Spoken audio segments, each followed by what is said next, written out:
Egu berri bezperako gaua zen. Etxe osoan barrena izaki bat bera ere ezen mugitzen. Ezta sagurik ere. Galtzerdiak tximinian zintzilik zeuden, eta bizar zuri laster iritziko zen.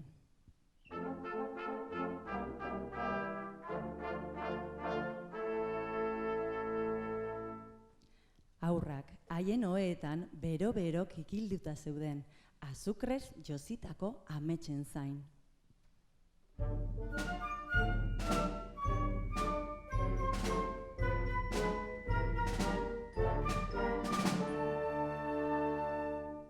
Eta ama buruzapiarekin eta ni nire txanoarekin neguko lokuluzka luze bat egiten hasteko geunden.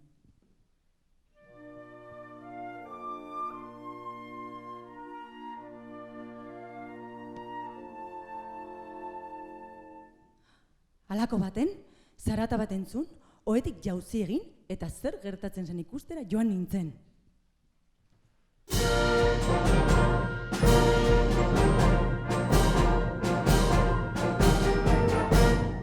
Leihora tximista bezain hain urreratu, leihatila ireki eta gerriko altxatu nuen. Erori berri zen elurraren gaineko jargiak dizdira ematen zionaren azpian zegoen guztiari.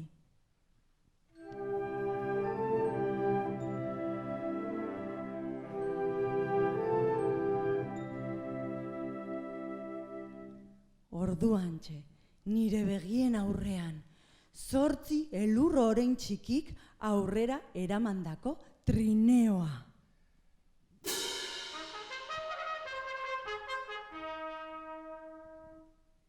Haren gainean gidarizar bizi eta bizkorra. Berehala jakin nuen, bizar zuria zen.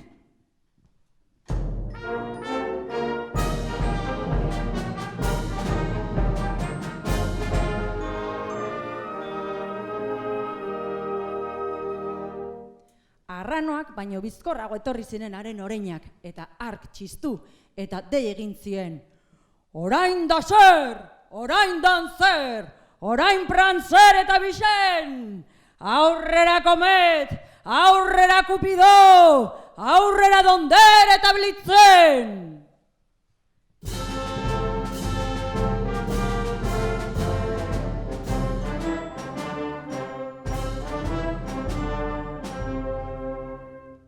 Atarira, hormaren goialdera, korri, korri, korrika egaz!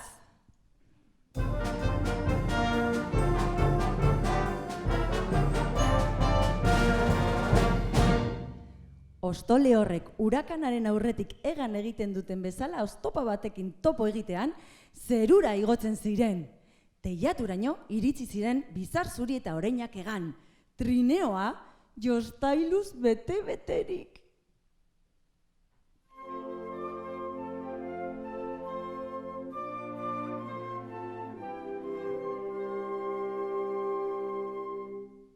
Berehala, saltoia utzi eta urrats guztiak entzuten ziren teilatuan barrena.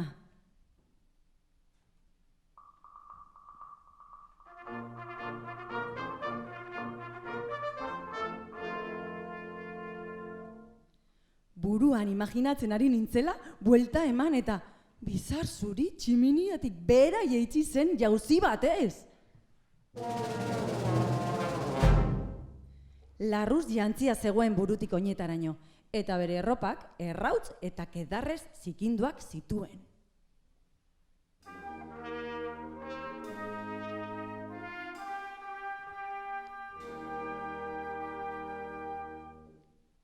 Jostailu sorta bota zuen bizkarrean, eta kale saltzaile gisa haren zakoa ireki zuen.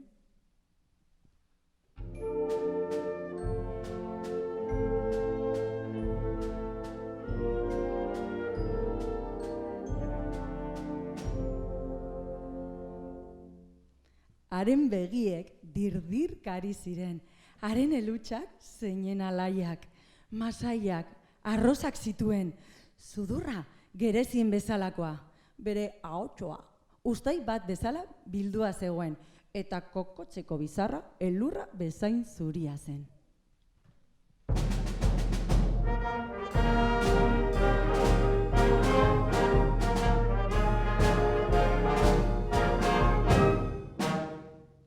Hortzetan, gogorra eusten zion pipari eta hartatik sortutako kea buruan koroa bat bezala biltzen zitzaion.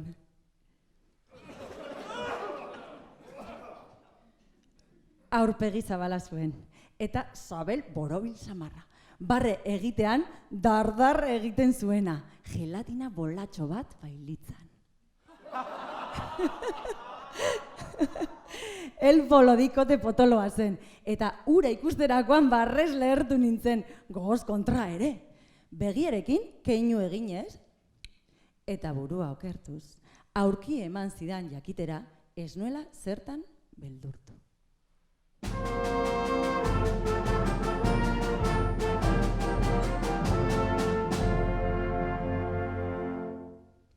Ez zuen hitzik esan, bere lanera joan zen zuzenen. Galtzerdi guztiak bete eta gero, astinaldi batez giratu egin zen, eta atza sudurretik baztertuta, tximinian gora burua makurtuz, gora egin zuen. Jauzi batez trinora igo, bere taldeari txistu egin, eta denak egan joan ziren zeruan arrastorik utzi gabe.